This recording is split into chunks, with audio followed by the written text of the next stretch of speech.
পূর্ব মেদিনীপুর জেলার পটাশপুর ২ নম্বর ব্লকের আড়গোয়াল গ্রাম পঞ্চায়েতের জবদা গ্রামে প্রাচীন ঐতিহ্যবাহী সার্বজনীন জবদা রাস মেলায় শুভ উদ্বোধন হলো আজ। পুরুলিয়া ছৌ নৃত্য, ধামসা মাদল, মহিলা ঢাকি, আদিবাসী নৃত্য, রনপা, মশাল, খোলো ঢাক সহকারে বর্ণাঢ্য শোভাযাত্রা হয়। এই মেলা এবছর ৮৩তম বর্ষে পড়ল। আজ ১৩ই নভেম্বর থেকে ২৪শে নভেম্বর পর্যন্ত ১০ দিন ব্যাপী এই মেলা চলবে।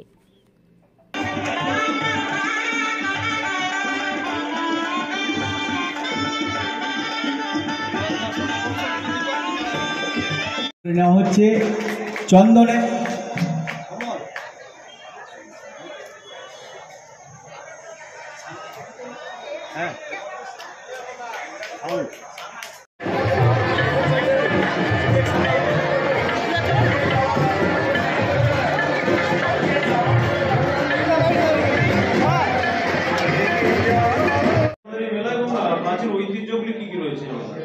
তিরাশিতম বর্ষে আমাদের এই ঐতিহ্যবাহী রাসমেলা।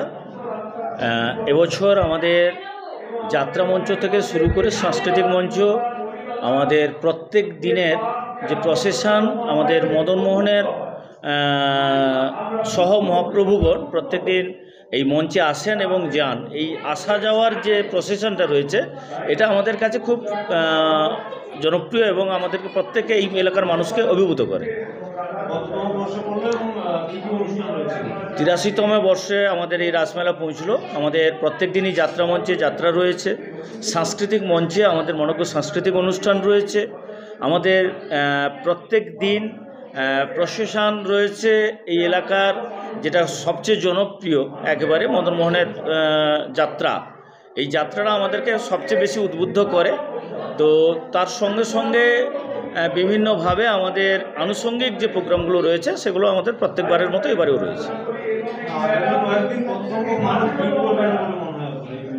এই মেলার মানুষের সংখ্যা আমাদের ঠিক বলে ওঠা সম্ভব নয়, কারণ আমরা যেটা দেখে থাকি যে তৃতীয়ার পর থেকে এই মেলা প্রতিপদ পর্যন্ত যেভাবে মানুষের ঢল নামে, তা আমরা এখানে কোনো স্বেচ্ছাসেবক নয়, প্রশাসনিকভাবে সেভাবে কড়া বার্তা আমরা দিই না, কিন্তু তার সত্ত্বেও মানুষের সহযোগিতায় এই মেলায় যে ধরনের মানুষের উপস্থিতি হয় সেটা রেকর্ড মাত্রায়, এবং এই মেলার পরিধি সেটাকে সাপোর্ট করে না, যে কারণে আমাদের কিছুটা হলেও সমস্যার সম্মুখীন হতে হয়।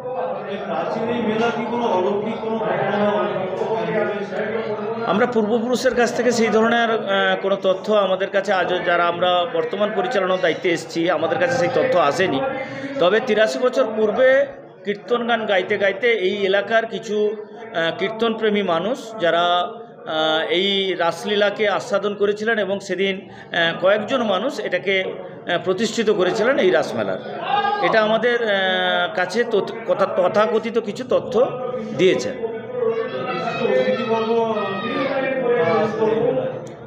আজকের আমাদের সভাধিপতি উত্তম বারিক, আমাদের জেলা সংসদের চেয়ারম্যান হাবিবুর সাহেব, আমাদের বিদ্যাসাগর সেন্ট্রাল কোঅপারেটিভের ডাইরেক্টর, রাজ্য সমবায় উন্নয়নের ডাইরেক্টর প্রদীপ পাত্র মহোদয়, আমাদের আজকের যিনি সবচেয়ে গুরুত্বপূর্ণ জায়গা ছিল আমাদের কাছে, এটা আমাদের কাছেও একটা আবেগ, কারণ এই এলাকা থেকে যিনি এই জবদা গ্রামের অধিবাসী ছিলেন এক সময়, তিনি ৩৭ বছর পূর্বে গৃহত্যাগ করেছিলেন। পূর্বে যার নাম ছিল যুগল জানা, বর্তমান তিনি কৃত্তিবাসা নন্দজি, যিনি বাঁকুড়া রামকৃষ্ণ মিশনের সম্পাদক রয়েছেন। এটা আমাদের কাছে সবচেয়ে বড় পাওনা। তিনি ৩৭ বছর পরে তার জন্মভূমিতে ফিরলেন এবং আমাদের কাছে তিনি তার শুভেচ্ছা বার্তা জানালেন। এটা আমরা সকলে গর্বিত এই এলাকার মানুষ।